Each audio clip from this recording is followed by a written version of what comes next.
What's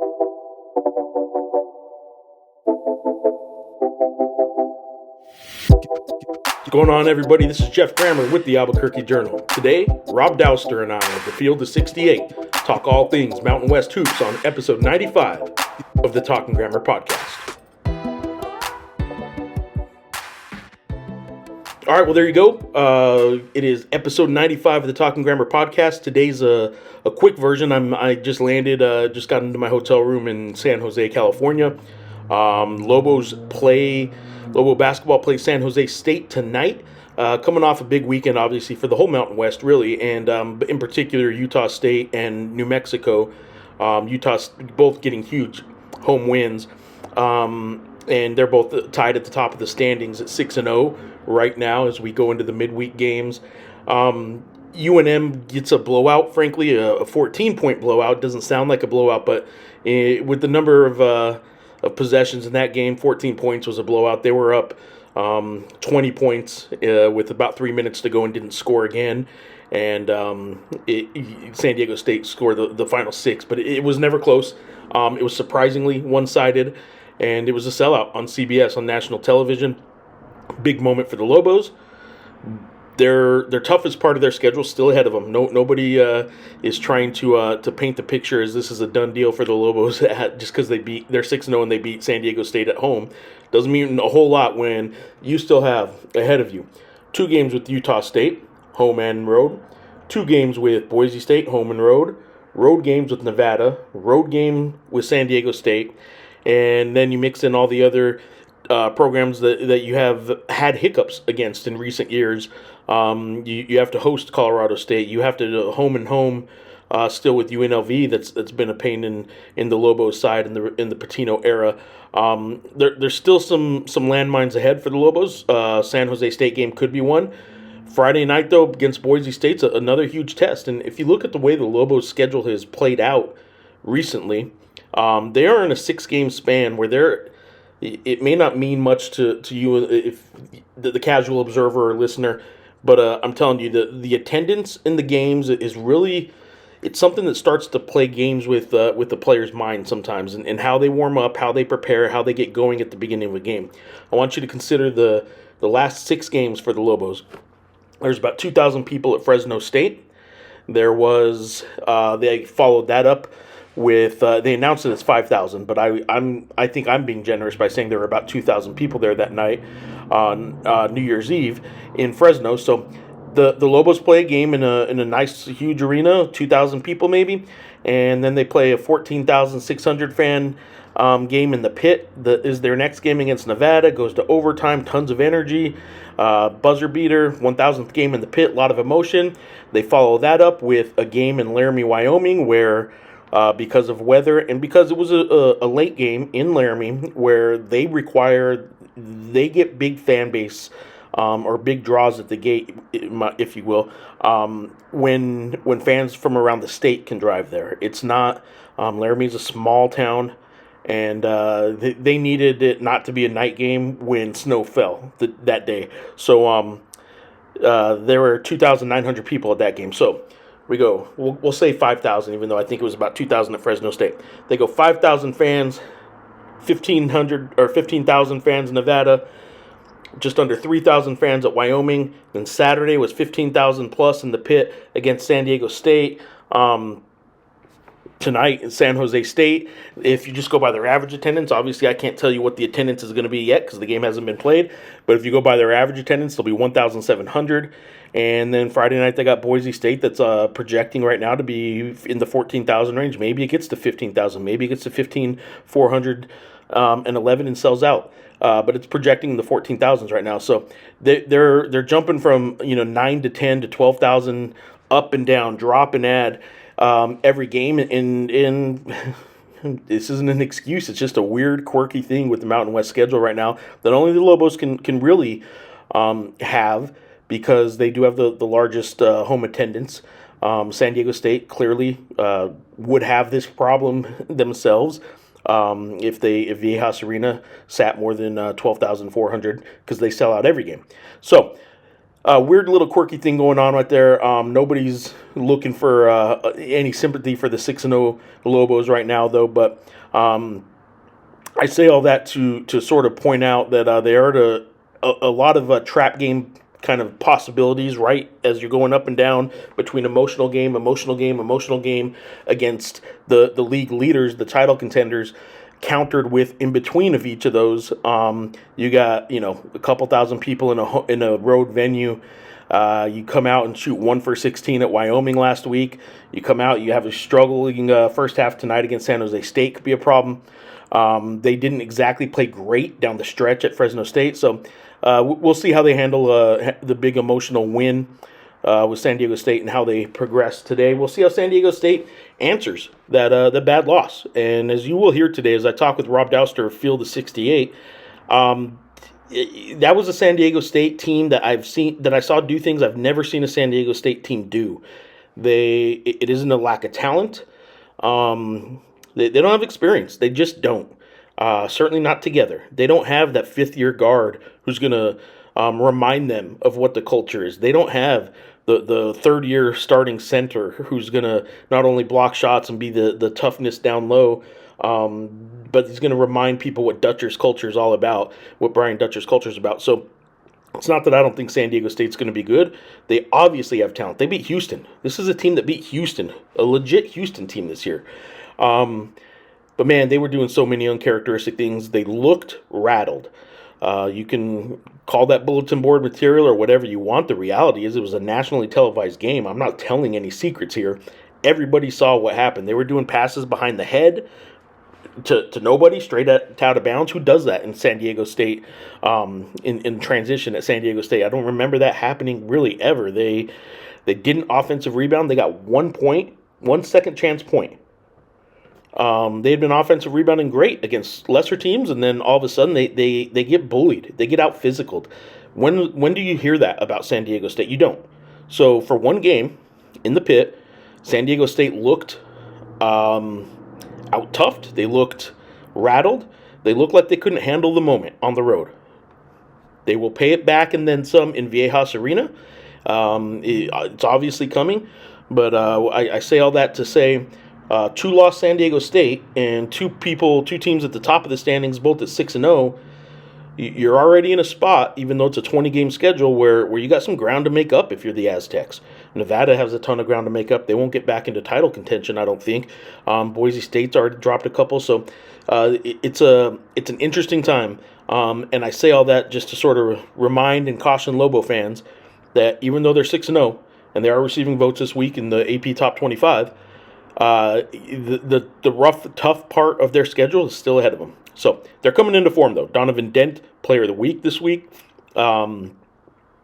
He's laying the groundwork for a Player of the Year campaign. Frankly, he's playing great. He's the only player in the country in Division I, averaging 19 points and 6.5 rebounds.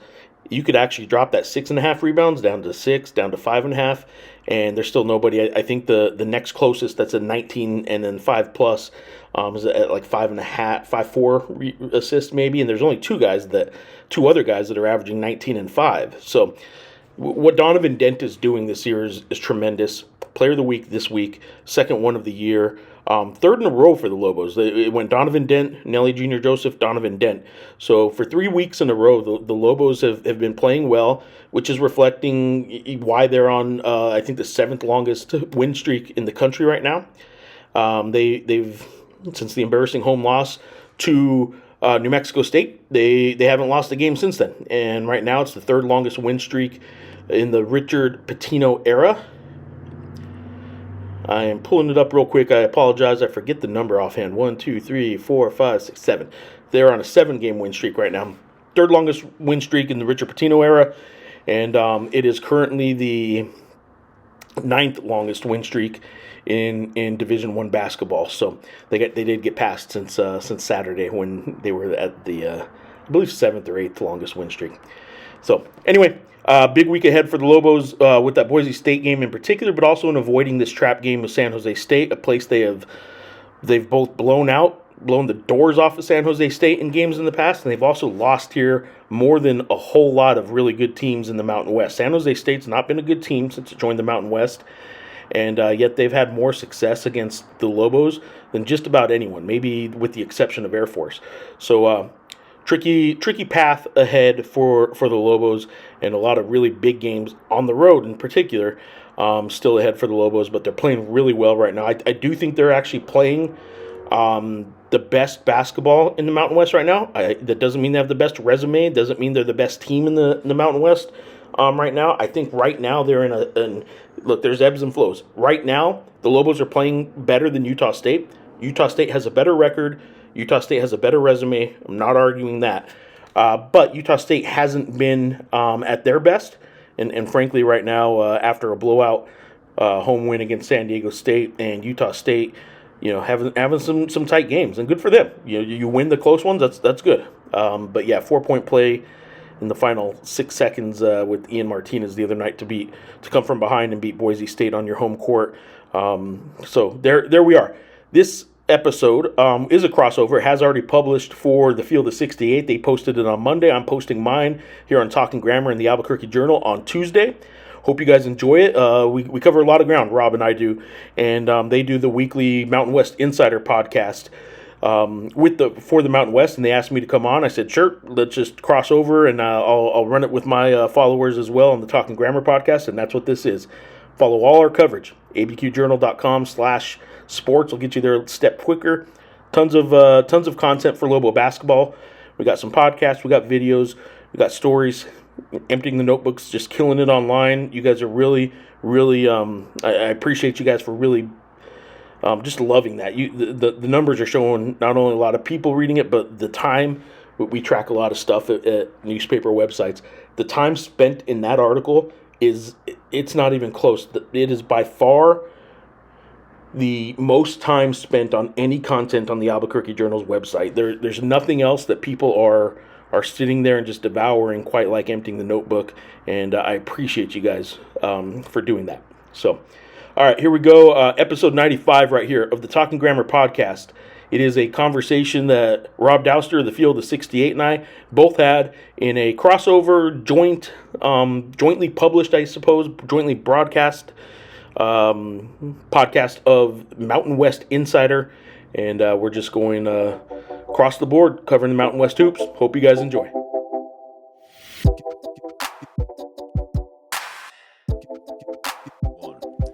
Hello and welcome to another episode of the Mountain West Insider Podcast on the Field of 68. We are joined today by Geoff Grammer for a fun little crossover episode. We've done this the last 2 years, Geoff, and it's always good to kind of talk with you and get a little update on your insight in the Mountain West. You watch the game in person. You are boots on the ground. You are making all of the wrong betting picks, so everybody kind of knows like you're locked in on this league. You host the Talking Grammer podcast for the Albuquerque Journal. Obviously, you've been a long-time beat writer for New Mexico, and look, man, it's always great to see it. It's a great time to have a New Mexico beat writer here and a New Mexico expert talking Lobos and talking Mountain West. How you doing, man? Good to see you. It's good, man, and it's been an interesting season covering these Lobos because they did what they were criticized for not doing last year, right? They have a tougher non-conference schedule. They beat some teams out of conference, and yet the computers don't like them. A year ago, they played nobody, and they got all the way to 22 in the net. So, interesting times. Now all they can do, is try and win the games in front of them, and we'll see how that plays out for them. So I wanted to have you on to kind of do a little bit of a reset and an audit of the Mountain West, where it stands right now, where it stands in comparison to last year's, the way it looked last year. I thought that we had a top 6 this season, and it looks like we do, but we just picked the wrong team from the state of Nevada to put in there. We'll talk about what's going on with the Wolfpack. We'll talk about the Aztecs. Obviously, we need to talk about Utah State and how it doesn't matter who's coaching that program. They're just going to get out to these ridiculous starts.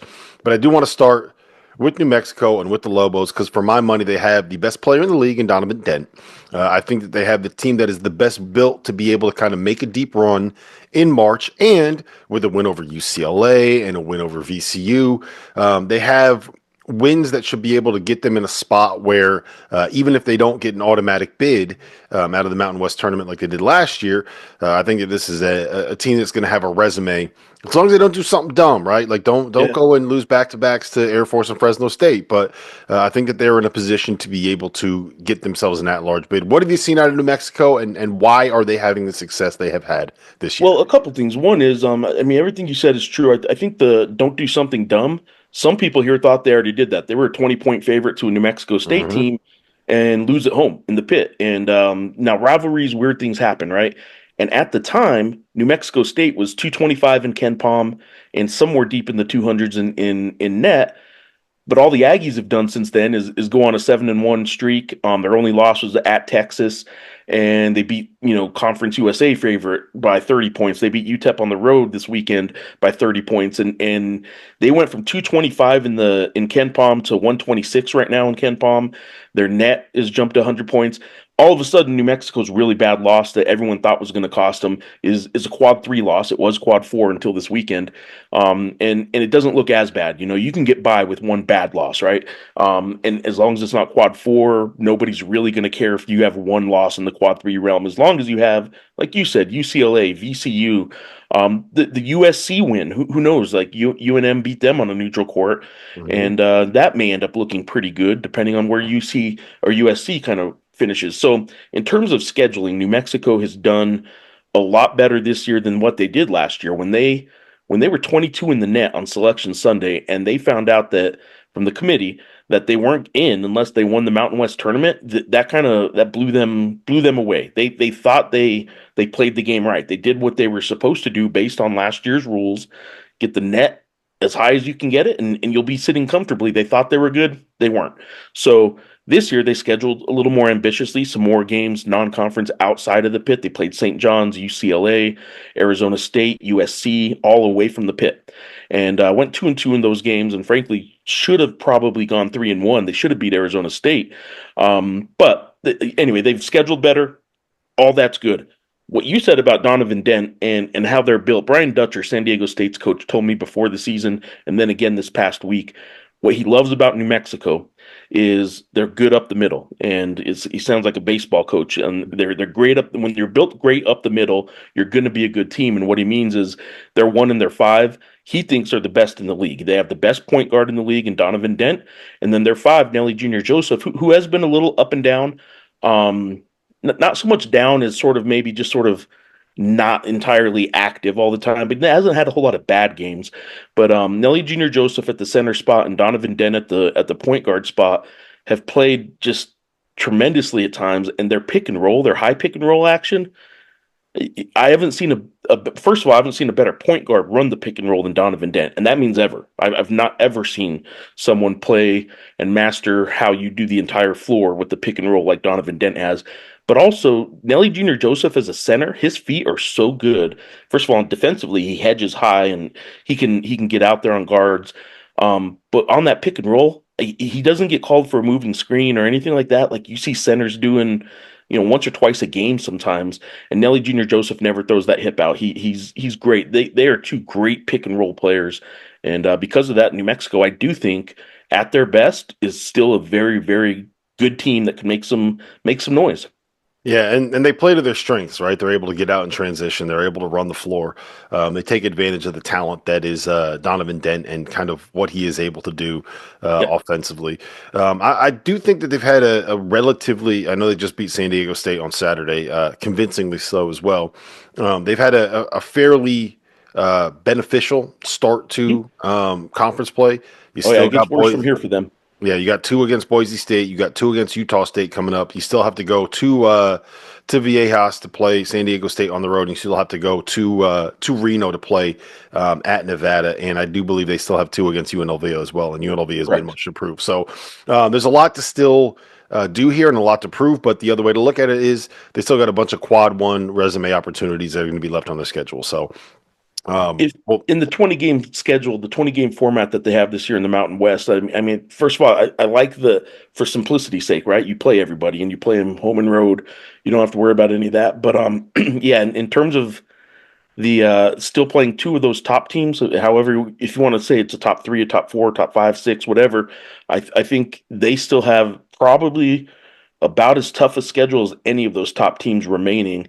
I think everybody else has played some of those top teams twice already, and really, New Mexico's only played San Diego State. Doesn't mean they Mhm. haven't taken care of business though. They, at 6-0, you can't complain. You just have to play the ones they put in front of you, I guess. Yeah, everyone's gonna have to play everyone twice. So it's that's the beautiful thing about these leagues that play the true round robins is that you will know, right? In the Yeah, SEC that you play 18 games, you got 16 teams in the league.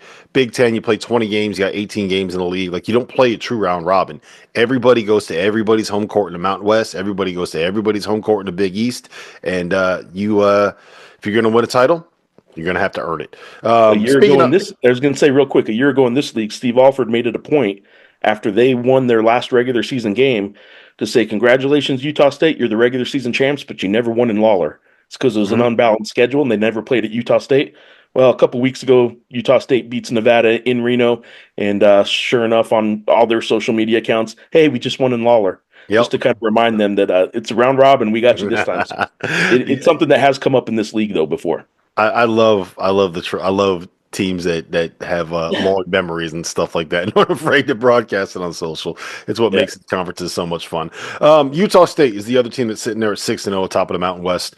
16-1 on the season. Their one loss was to UC San Diego, who is actually rated top 75 team on KenPom. Has been pretty good this year. So the Aggies, man, look, if you kind of had to pick a team that had the most firepower in terms of like the two best players, right? I think it's very hard to watch Ian Martinez and Mason Falslev play and not fall in love with what they can do as guards on the wings. We had Jared Calhoun on here, I think 2 weeks ago now, and just kind of asking him about like what's it like having those two guards. And he's like, makes it easy to run offense when you can just kind of say at the end of a clock, like, yeah, you know what, give it to Ian, give it to Mason, get the hell out of the way, make it Right. work. 16-1, man. The Aggies are doing the exact same thing they did under Danny Sprinkle. Make it make sense, Grammer. Hey, good. Yeah, you're not gonna get a whole lot of sense making out of that for me. There's not really. I know you guys have talked about it, and you had Jared on, and some people sort of started picking up on it a little bit after each time they win big. Is there in the past, whatever 5 years you want to say, a story quite like what Utah State has been able to do, where you're turning No. over head coaches, and not so much this go around. This time he actually Jared did and Calhoun and did inherit some really good players. The two you mentioned were holdovers from last year, so that wasn't this year hasn't been so much an entire roster turnover. Although outside of those two, most of them did turn over. But in terms of three head coaches that have taken a team to a national or to the NCAA tournament in a 5 year, 4 year span, whatever it's been, it's insane what they're doing. And some of those years were Danny Sprinkles was a pretty much complete roster turnover last year. He brought in Great Osabar from Montana State and stuff. Like it's unreal what they're doing now. They may not be doing it at we're a top 10 sort of team, and maybe that's why a lot of people haven't paid attention quite as closely. But man, in the Mountain West, there is no fan that doesn't understand. Like, man, we're getting sick of Utah State changing coaches and still being up there. And Mhm. frankly, maybe in the preseason, um, us media voters should think about it. When you looked at the roster turnover and you saw a coaching change, you're like, man, I picked them fifth, which actually I think is higher than a lot of people did. But maybe I should have picked them higher. Maybe I I was mean, being look, a little picking up too to, stingy. I don't think that that's crazy because even with the run that they've been on to start, the difference between Utah State and who's in fifth right now, San Diego State right now, like Yeah. that's the difference there is really not all that much in terms of how good their teams are. I just think that it's one of those things where they've gotten some close wins. Obviously, they had the comeback at San Diego State, which was one of the wilder finishes that we've seen this season. They had the comeback against Boise State on Saturday night, which again, like unbelievable comeback. But those are the fine margins we're talking about. They Oh were yeah. down. I want to say they were down 18 in the first half at Viejas, and they were down 13 in the first half at home against Boise State, and came And back those and were won both those two games. Yeah. big comebacks, but also like the Nevada game I referenced earlier, that was a two I think it's a 4 or 5 point game. Yeah, they're not. It's not just that they're coming back and winning. That they're playing a lot, sort of just possession by possession games. And again, you look at things like on Ken Palm, he has the luck factor and all that, but you know this well enough. Like you play enough close games, the numbers are just going to bear out that you're not going to win them all, right? Well, so far, the way they execute and the poise they play with in the last 2 or 3 minutes of games is really impressive. Now, there's only one time that bit them, and it was UC San Diego. And now we kind of realize, though, maybe UC San Diego isn't actually all that bad a team. It wasn't. It looks like a bad loss initially when you think of the names and you think it was in Logan at the Spectrum. But yeah, that if that's going to be your worst loss, you're going to be just fine. Yep. You talk about close losses. I guess that's an easy pivot to the team that we were just talking about earlier in Nevada. They're sitting here 9-7. They're 1-4 in the Mountain West. They lost by 2 to Colorado State at home. They lost by 3 at Wyoming. They lost by 5 at home to Utah State. They lost by 1 in overtime at New Mexico after a game-winning bucket from Nelly Jr. Joseph. And again, another insane finish. They won in overtime against Fresno State. And you look at their non-conference losses: by 2 to Vanderbilt on a neutral court, by 4 at Loyola Marymount, and by 11 at home against Washington State. And the Washington State one felt a little bit like that was the Monday after Thanksgiving. That you can understand kind of some of the things that happened there. But again, 6 of their 7 losses have been games where it was 2 possessions or less or an overtime. It's just insane. I'll add to that the weekend win that they just had against Fresno State, who's a fellow winless team in the Mountain West, and it's crazy to say that about Nevada. They were up 3 with 6 seconds to go. Fresno State shoots an air ball on a 3. Nevada doesn't foul. Fresno State, this is the end of regulation. Air ball's a 3, which then benefits them because nobody rebounded it. It kind of goes to a guy who then takes it back out to the corner, does a quick kind of turnaround 3-pointer, and it goes in, and they go to overtime because of just another fluky finish at the buzzer. And it looked like they were snake bit and going to lose another one. Now, it was all them in overtime, but there's no reason this Nevada team should be going to overtime with Fresno State. But they are. They're playing down and playing up to good competition, but they're playing to their competition like they probably shouldn't be. Frankly, they're not blowing out teams they should blow out, and they're just not executing at the end, kind of like Utah State, like we're talking about. They don't know how to finish right now, and I don't know what that's about. They don't have Jared Lucas. That's a big part of it. Last year, they knew who they were going to in the final minute between Keenan Blackshear and Jared Lucas. This year, I don't think they know who to go to in the final minute of a game. Yeah, I think some of that is going to end up working its way out, right? Like, Yeah. I would be very surprised if Nevada at some point here doesn't go on a kind of a run where they look. They got San Diego. They have Air Force at home, San Jose State at home, and those are 2 wins that you can kind of get some confidence going. You had the win at Fresno State, and then you get at Utah State, San Diego State at home, and at Boise State. So like they got their 2 get right games, and then probably the make or break portion of their schedule there in that 8-day stretch at the end of January.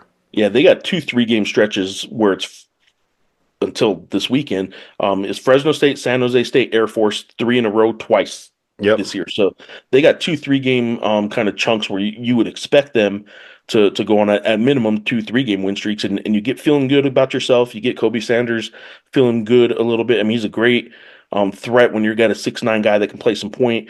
But he seems maybe a little streaky in that he needs some confidence. But yeah, they're going to be okay, but they've dug themselves enough of a hole that we're not talking at large with Nevada anymore. No, you're probably not talking at large, but that is not a team. I just recorded our A10 Insider podcast, and it's a little bit similar with like a team like St. Joe's in the A10, where they have the talent. You probably don't want to let them get hot in March. But barring some kind of crazy run, you're probably not looking at large status with them. A team that really could be in the at-large conversation. Well, I think there's 2 others that we have to mention.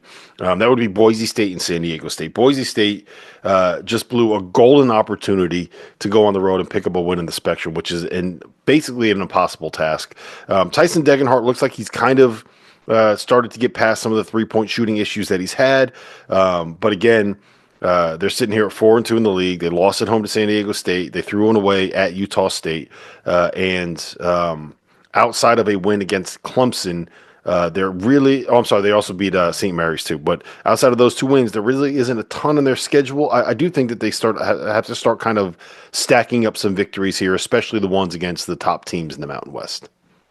Yeah, 100%. They get another chance this week on the road in the pit here in Albuquerque against Hmm. New Mexico. That would be good for them. But yeah, Tyson Degenhart, you know you're splitting hairs, or you know a guy's as good as he is when you're bringing him up as the, maybe Boise State's struggling a little bit, and you're bringing him up as part of the reason because he's had a great year overall, right? And Tyson Degenhart's going to go down as one of the best 4-year guys, one of the best Mountain West players, in the league's history because he has a chance to go from freshman of the year to player of the year. Now, is he player of the year right now? Definitely not, but I wouldn't say he's out of the top 10 in the league at worst. And so, yeah, I don't think I think them losing again, what they lost last year, they lost a point guard. They got one from San Jose State in Alvaro Cardenas, and I think that they maybe thought that they were all good with that. Well, they also forget they got a playmaker in Max Rice that left the team last year. They had some other pieces that, Chibuzo Agbo, who's at USC now. I Hmm. think he was really kind of an X factor for them last year because he was a big wing that was a mismatch problem. If teams wanted to put a smaller guard on him, he would eat him up. If teams wanted to put a bigger forward on him, that usually opened some things up for Tyson Degenhart a little more. They lost some pieces that they didn't replace, and I think maybe that was a little bit overlooked when they were so convincingly the preseason favorite in the Mountain West. That said, they're still very good. Um, are they going to be an at-large team? You're right. They got to pick up some road wins, not just at home, but they got to get some of these on the road. So, Friday night's a good start for them if they can pick that one up. But I don't know that I would predict them to be an at-large at this point.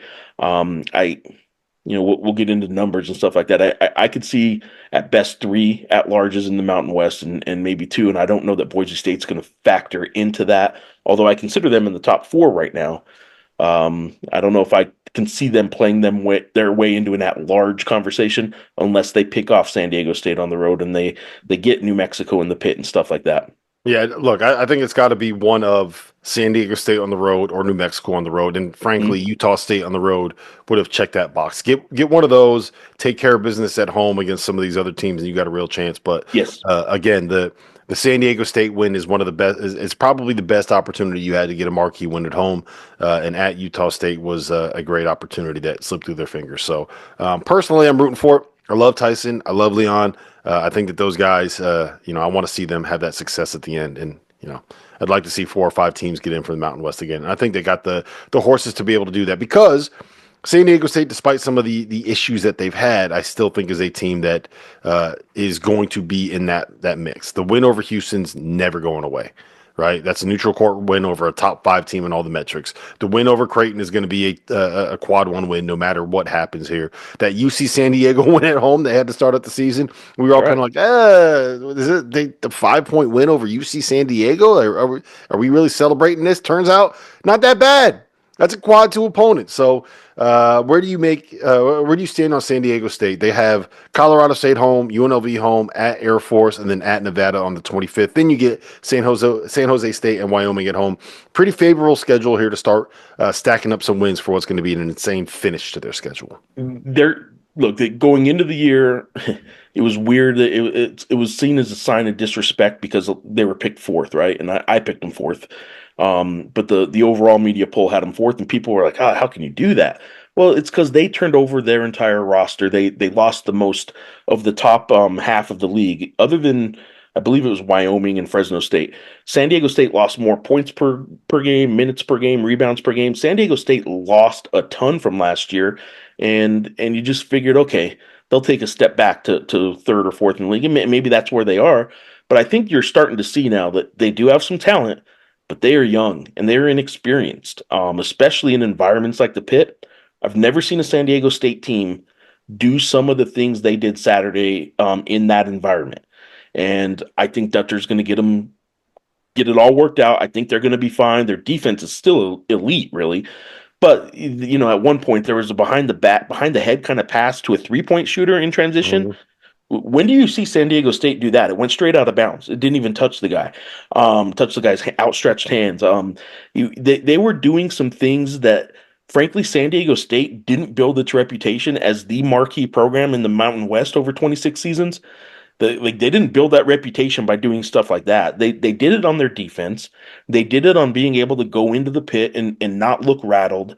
This team looked young and inexperienced. Again, fixable things for Dutcher in my mind, but at least for now, they have some things to work on to get back to San Diego State basketball. Now, there's their two losses in the league are to Utah State and New Mexico, and they were both.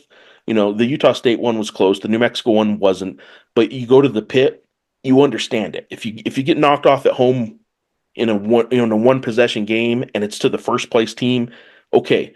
So they're not. It's not time to panic for San Diego State, but the fact that they have to fix some things that are not talent based, but like in between the ears based, in my mind, they have to grow up a little bit because I think they looked rattled on Saturday. Yeah, and just for context, you are right. There's turnover there. Nick Boyd is your senior, and he's a transfer. Jared Coleman Jones is a senior, and he's a transfer. Miles Bird's a sophomore playing his first real significant minutes. Farrell Compton's a freshman. B.J. Davis is a sophomore. Magoon Guath is a redshirt freshman. Taj DeGorville, I'm going to Yeah, butcher your last name, Taj. I love you, man. I'm sorry. Freshman. Miles Heidi, soft. So there's a lot of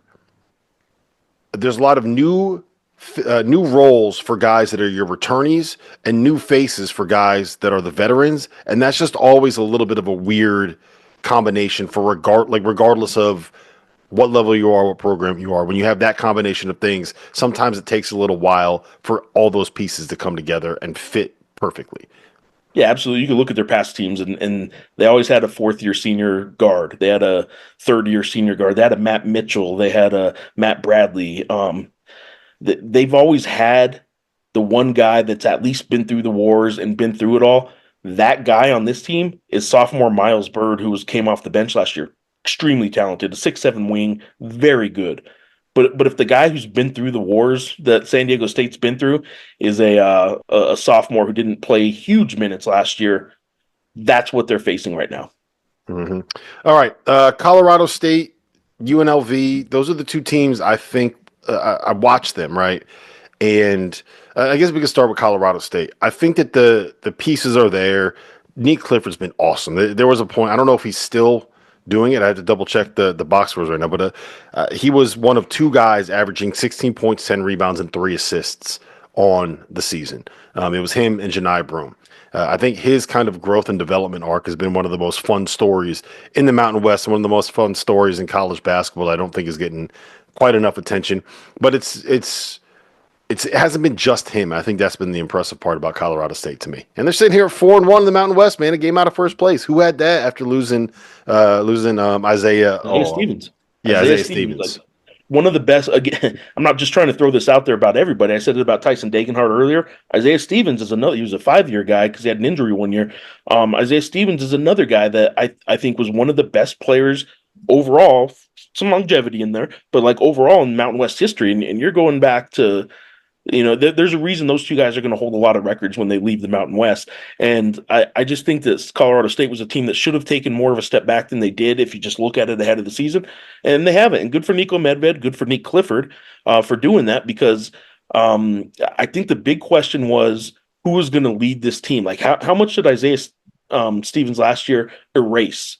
How many of the mistakes did he erase because he's that good? Mm-hmm. Well, it was a lot of them, first of all, but the guys this year are starting to really pick it up. I'll tell you who I like on that team and kind of stepping into that bigger role is Jalen Lake. I think Jalen Lake has really helped them a lot. Kyan Evans is another guard that's helped them.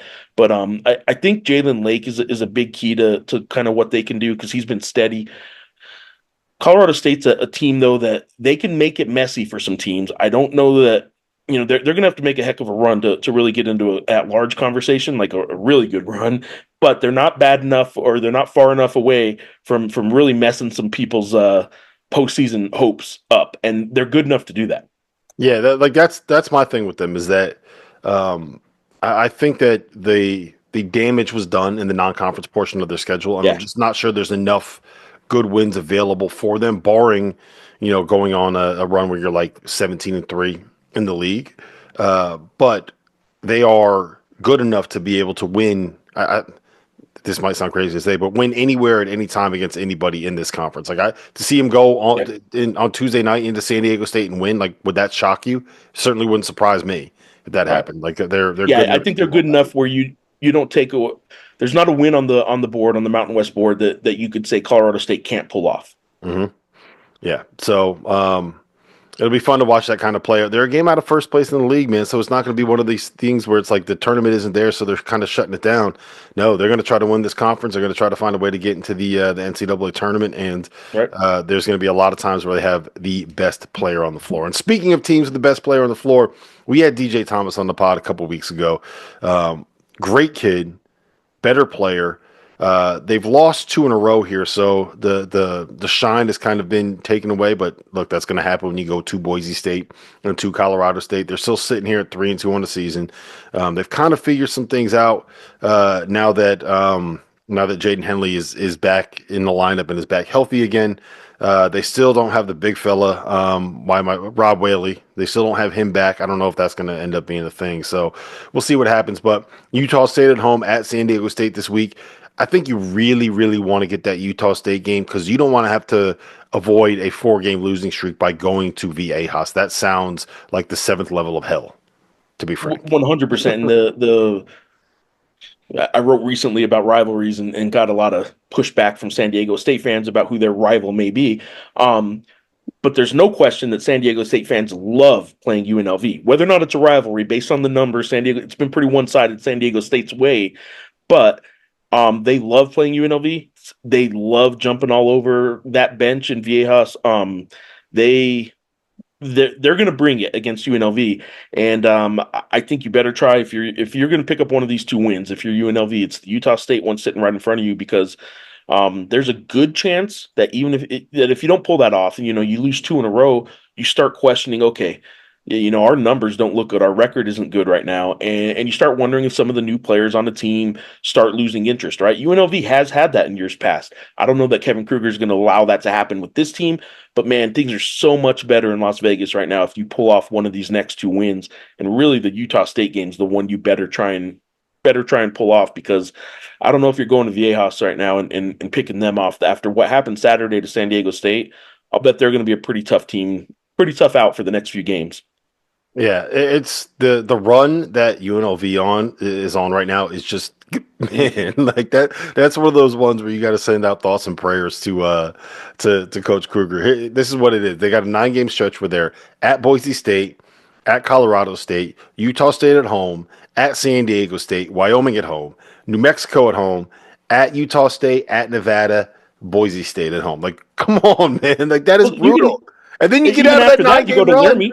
Yeah, After that, you go to Laramie, Wyoming. So Laramie, baby. There's nothing better than Laramie. I It's do love me some Laramie, but man, that is a brutal team.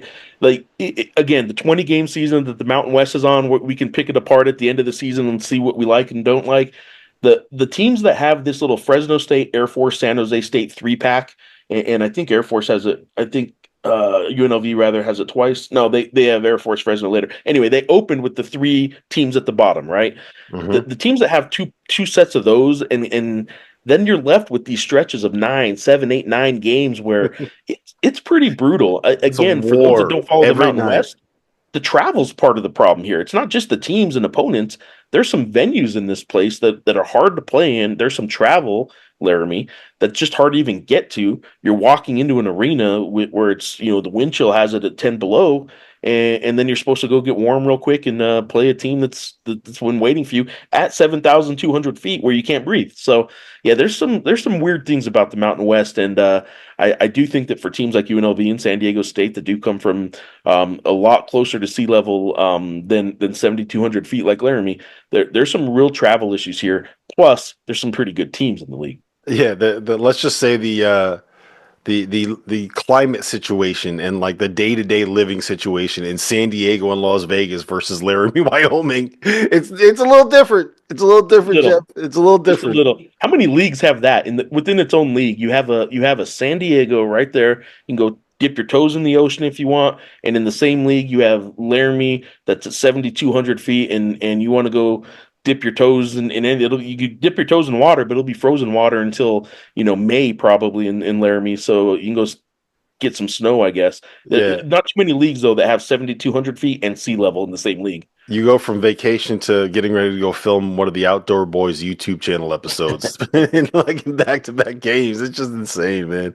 That's something, it'll never get factored into, and I go back and forth on whether or not it should, but it's never going to get factored into the discussion for NCAA tournament selection. But like sometimes I do think you just kind of have to look like the road, like this is a difficult road trip. And if you drop a game there, like it's not the easiest thing in the world to be able to go out and get that win. But Yeah. again, there's arguments to be made. Like let's just say you are coming from you're going on the road to Boston College, right? And it's a long trip up from the South in the ACC, and you got to go play in a building that is cold and has 42 people in it. And sometimes those are just as difficult to play in as going on the road to a place like Cameron Indoor Stadium. Just because Well, one of them you got to be fired up, you got to play a good team, and the other one you're supposed to win. There's no downside, and you have to bring your own energy and your own warmth and your own kind of heat to the building. nobody's feeling sorry for the Lobos, but let me just tell you what they're about to do. They're going from a sold out 15,428 people on Saturday on national television, CBS, Bill Raftery sitting courtside yelling onions at you as you're frankly blowing out San Diego State. Ended up being 14 points, but it was a one-sided 14-point win, as much as it could be. You're going from that and all this energy to San Jose State that might have 800 fans in the stands, and playing in San Jose State has been difficult when they don't get a lot of fans, and that's what the Mountain West has. They have three or four teams that you do have venues that it's been hard traditionally to get fans at, and then you have the Pit and Viejas and Logan and these places that are going to be sold out and loud, and the energy is going to be crazy. It is. Nobody wants to feel sorry for college basketball players, but it is tough to get your mind right going from the Pit on Saturday to an empty building on Tuesday. They went from You an got empty. Boise State on Friday too. Like that is the perfect. Look That at is. the 4 game span for them. Mhm. They went from Laramie, Wyoming on Tuesday to the Pit on Saturday to San Jose State on Tuesday to hosting Boise State on Friday. Now, luckily, the two tougher games you would say are in the Pit at home for them. But then the alternatives or the alternate games are in Laramie where there was 2,000 people announced in a really cold Tuesday night, and then San Jose State might have 1,500 people there on a good night, and frankly a lot of those are going to be like California, New Mexico alum, like UNM alum that get to go see the Lobos play. Usually come out to the San Jose State game if they can. Yep. Let me ask you this because I made this argument the other day on After Dark. It was more less of an argument and more of a plea. I understand why it's good for the league to have like the New Mexico San Diego State games on from like at 1 o'clock on big CBS and Bill Yeah. Raftery, but what makes the Mountain West awesome are when you put it on at like 11:30 at night, at midnight, and it's Yes. kind of the end of the night, and like you're sitting there and you're half awake and you're watching. And it's like, is this a fever dream or am I really watching this absolute insanity of buzzer beating, game winning 4 point plays in front of 13,000 insane Utah State fans, right? Like Mountain West After Dark is supposed that I think that's Yeah. why that was a blowout is because they played it at 1 o'clock. If you play that San Diego State New Mexico game and a 10 o'clock tip on CBS Sports Network It's a instead one of 1 possession p.m., game. it's Yeah. insane. Like Donovan Dent's hitting a 92-foot shot at the buzzer to win by 3, right? That's what's Well, they happening did. there. They did that 2 years ago, and some people know Lamont Butler for in college basketball lore for hitting a buzzer beater in the Final Four. That's good, but Lobo fans saw it a month earlier. He beat Hmm. he beat the Lobos with the buzzer beater three, a true buzzer beater. Aaron, ball in the air with the buzzer sounding. A lot of people use buzzer beater wrong, and it was two true buzzer beaters that year for Lamont Butler. And Lobo fans certainly experienced one long before or about a month before the Final Four. So yeah, you're right though. I mean, and good for the previous conference that is no more, that is now rebuilding, for capitalizing on the after dark part, because it's true when that league and the Mountain West really had it better in my mind, but Mountain West After Dark was totally legit for years, and you're right, because craziness happens, and Nevada, you're rushing the court in Reno because you just beat San Diego State on a Tuesday. That's what this league needs to capitalize on. I know a lot of people back east may be tired, but like you relive all that through social media now so much that the league needs those games, right? People locally complain when it's an 8 o'clock start or a 9 o'clock local start. But man, I'll tell you what, this Friday, 9 Mhm. p.m. Mountain Time, 11 p.m. start time Eastern is Boise State and New Mexico. And you can't tell me that the odds are that's going to be a really good game, first of all. You can't tell me that there's going to be a lot of people back east. Even if they went out, they're going to come home after a couple drinks and they're going to watch the second half of a game after midnight at home. And it's going to be Boise State and Tyson Degenhart hitting big shots against Donovan Dent and the I Lobos. can't wait. That's I can't good. wait. That's Like good. that's the I love those late night, especially because it's Friday night, man. Like I don't have the most. I got two kids under 10. Right. I don't. You know what I do on Friday nights? I got to take them to a Ninja Warrior class.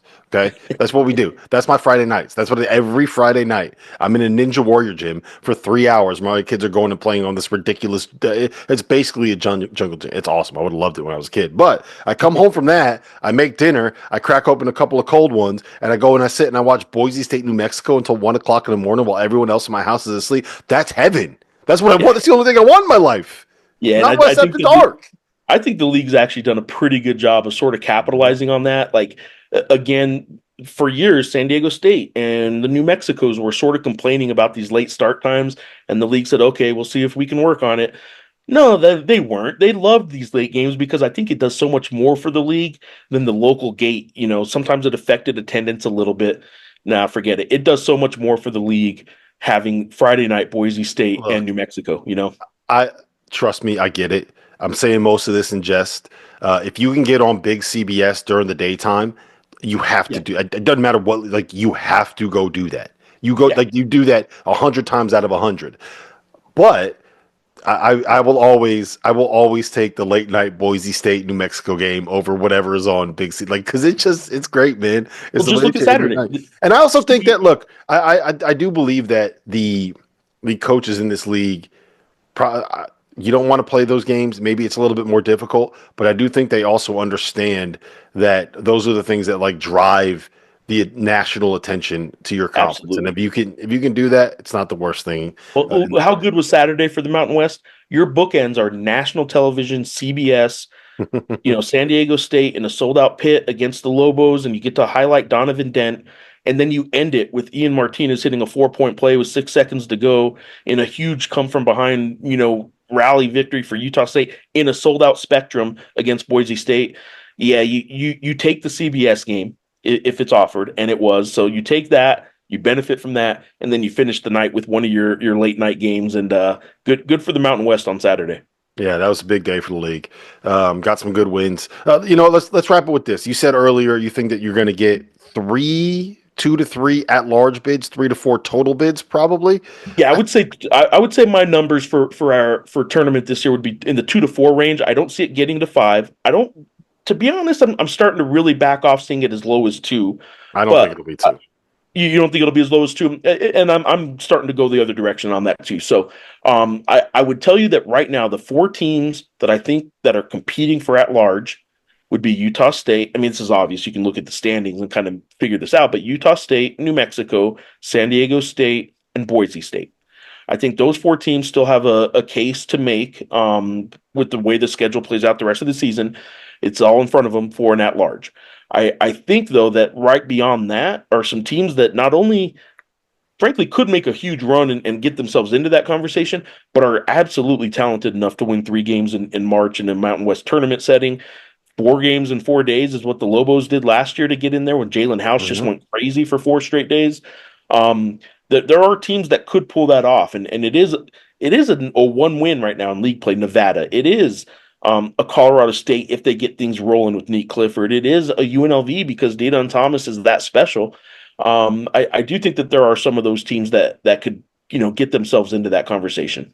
Yeah, I tend to agree with you. I would make the argument that Utah State, New Mexico, and San Diego State, as long as they do what they're supposed to do down the stretch, are Yeah. going to be dancing. Like they're going to be in there. Like if New Mexico doesn't lose a dumb one at home to Air Force, and picks up a couple of road wins here against like the I don't know get Colorado State in the road and get I don't know Utah State or whatever it is. Like get a couple of those road wins, win the games you're supposed to win at home. Don't do something dumb. All 3 of those teams are in.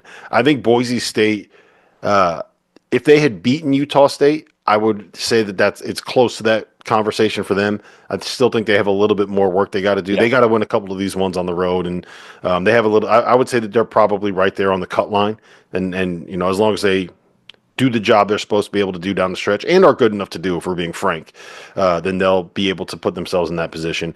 It's going to be an uphill climb for Colorado State, and it's going to be an uphill climb for Nevada. And I don't know if UNLV is quite there, but I would also say I would not be shocked based off of some of the efficiency numbers and how good Nevada's been in close. How well they've played in their losses. I would not be shocked to look up and see Nevada win like 10 of their next 11 games and be sitting there at 11-5 with a couple of big road scalps in the mix. Well, and then if they are, it's a different conversation. And at the college basketball level, when you have a really, really good player, and Nevada has, in my estimation, two really good players, maybe top 10 in the league kind of players, Nick Davidson and Kobe Sanders when he's right. I still need to see maybe a little more consistency to throw him into that. But Nick Davidson's been playing great. Mm-hmm. It's not like Craig Neal and Steve Alford haven't been through this before. There's no surprises for them. So we'll see. I think Nevada could really, they could make a run in the tournament, which would be pretty crazy in the Mountain West tournament if they had to. Yep. I agree with all that. Listen, Geoff, it's always a pleasure, man. It's always good to see you. It's always good to chat Mountain West with you. It's always good to pick your brain on this conference.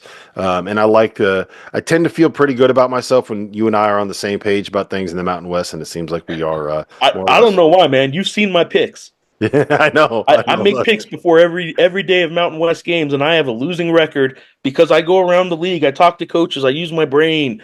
I'm very, very much an expert about Mountain West basketball. I have a losing record, and my daughter flips a coin. She is 19-11 right now, flipping a coin against the spread. Like, just follow my daughter's coin flip picks, and you're making some money. How many years in a row is she beating you now? So, no joke. We've been doing this 10 years, and I think she's beaten me 7 out of the 10 years. Flipping a coin against the guy who gets paid to do this, man. I get paid to research Mountain West basketball. The reason she has a coin to flip is because you talk about Mountain West basketball, and here she is kicking your ass by flipping that coin. How cool is this along those lines? UNM played at Colorado State in Fort Collins, and she wasn't in school. She's 15 now. I started doing this with her when she was 5, just a way when I'm on the road to kind of keep her involved. She didn't actually care, but I thought, okay, pay attention, pick these games, blah, blah, blah. And 10 years later, she's 15. School was out over the Christmas break, so I take her on a road trip with me for the first time. She goes to Fort Collins at Colorado State. She has her name in Media Row, Geoff Grammer, Albuquerque Journal, and she's like, "How did they know?" I'm like, "Well, I got to tell them you're coming and all that." She had 3 Colorado State fans come up, and they knew me from covering the league for over a decade. And 3 fans came up to meet her because I tweeted about her being there. One of them brought her a silver dollar and said, "Start using this for your picks." And Steve Ivey is his name. He's a Colorado State fans know him. But how cool is the Mountain West when you're off the radar enough where stories like that are actually pretty common with a lot of these teams, but you're on the radar enough where there's some passionate fan bases that do these kind of things. And so my 15-year-old daughter is getting introduced in Fort Collins, Colorado to people she has no idea why they care about who she is. She just thought it was the coolest thing in the world, and they're bringing her silver dollars to use for her coin flip picks, and she beat me that day. So yeah, that's awesome, man. That's what is part of what makes college basketball special, and the fact that the Mountain West is what it is. Those are the stories that kind of make it the league that we all love, man. Listen, always a pleasure catching up. Best of luck rest of the season with your picks. Hopefully you can be a coin that's being flipped, and safe travels the rest of the year, my man. Appreciate you, man. Thanks.